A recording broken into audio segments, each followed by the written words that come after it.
হয় চাওক মই বৰ্তমান উপস্থিত আছো ডিমোৰ বকথাৰ দেউৰিটিং প্ৰাথমিক স্বাস্থ্য কেন্দ্ৰত এইটো কেমেৰা সহযোগীয়ে দেখুৱাব ইয়াতে ধুনীয়াকৈ আটক ধুনীয়াকৈ এটা চিকিৎসা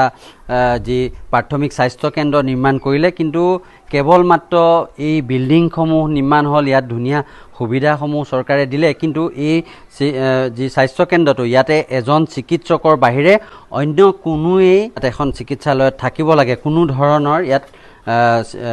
ষ্টাফ নাই আৰু যাৰ বাবে এতিয়া এটা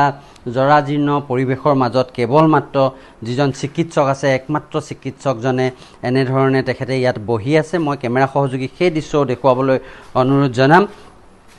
আটক ধুনীয়াকৈ নিৰ্মাণ কৰা এই স্বাস্থ্য কেন্দ্ৰটোত কিন্তু কোনো ধৰণৰ কৰ্মচাৰী নাই ইয়াতে বেজি দিয়াৰ পৰা ড্ৰেছিং কৰাৰ পৰা অন্যান্য লাগে ফ'ৰ্থ গ্ৰেড হ'লেও কোনো এজনো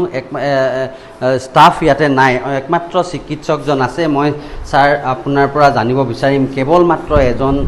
চিকিৎসক আপুনি ইয়াৰ সকলোখিনি চাব লগা হয় তলা খোলাৰ পৰা কেনেধৰণে সম্ভৱ হয় হয় অলপ বহুত অসুবিধা হয় অকলে কৰিবলগীয়া হয় এজন ছাপৰ্ট ষ্টাফ দিলে ভাল আছিলে ইয়াতে বহু এখন চিকিৎসালয়ত যিসমূহ থাকিব লাগে সকলোবোৰ সুবিধা ইয়াতে থাকিব লাগে সকলো ষ্টাফ থাকিব লাগে কি থাকিব লাগে ইয়াতে প্ৰথমতে GNM নাৰ্ছ থাকিব লাগে আৰু ফ'ৰ্থ গ্ৰেড লাগে আৰু প্ৰাইমেৰী হেল্থ চেণ্টাৰটো লাগে সেইটো প্লাছ আপোনাৰ ANM লাগে GNM মানে মিনিমাম দুজনীমানটো লাগে এগৰাকীও নাই ইয়াত বেড কিমান আছে বেড আপোনাৰ 8টামান আছে 8টামান বেড আছে বাকী যিখিনি সুবিধা থাকিব লাগে সকলোখিনি আছে ইয়াত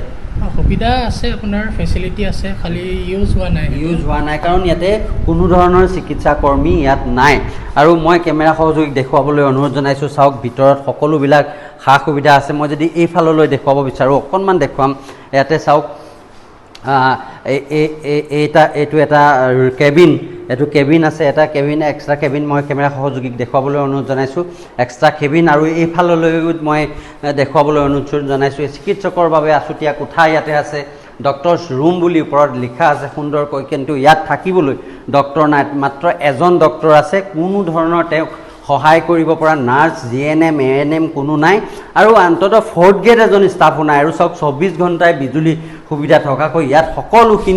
সকলোখিনি সুবিধা আছে এখন চিকিৎসালয়ত যেনেকুৱা ধৰণৰ সুবিধা থাকিব লাগে কি সকলোখিনি সুবিধা আছে যদিও ইয়াতে কৰ্মচাৰীৰ অভাৱত আচলতে ইয়ালৈ ৰোগীও যথেষ্ট সংখ্যক আহে কাৰণ এটা বৃহৎ অঞ্চল এই অঞ্চলটো একমাত্ৰ এই প্ৰাথমিক স্বাস্থ্য কেন্দ্ৰটো এতিয়া এনেধৰণে এজন চিকিৎসকে চলাই আছে আৰু এনেধৰণৰ কাৰ্য কেৱল মাত্ৰ সক্ষম হয় এই অসম মুলুকত কিয়নো ইমান ডাঙৰ এখন চিকিৎসালয়ত কেৱল মাত্ৰ এজনে চিকিৎসকেৰে চিকিৎসা প্ৰদান কৰি থকা এইটো একেবাৰে আচৰিত ঘটনা সংঘটিত হৈছে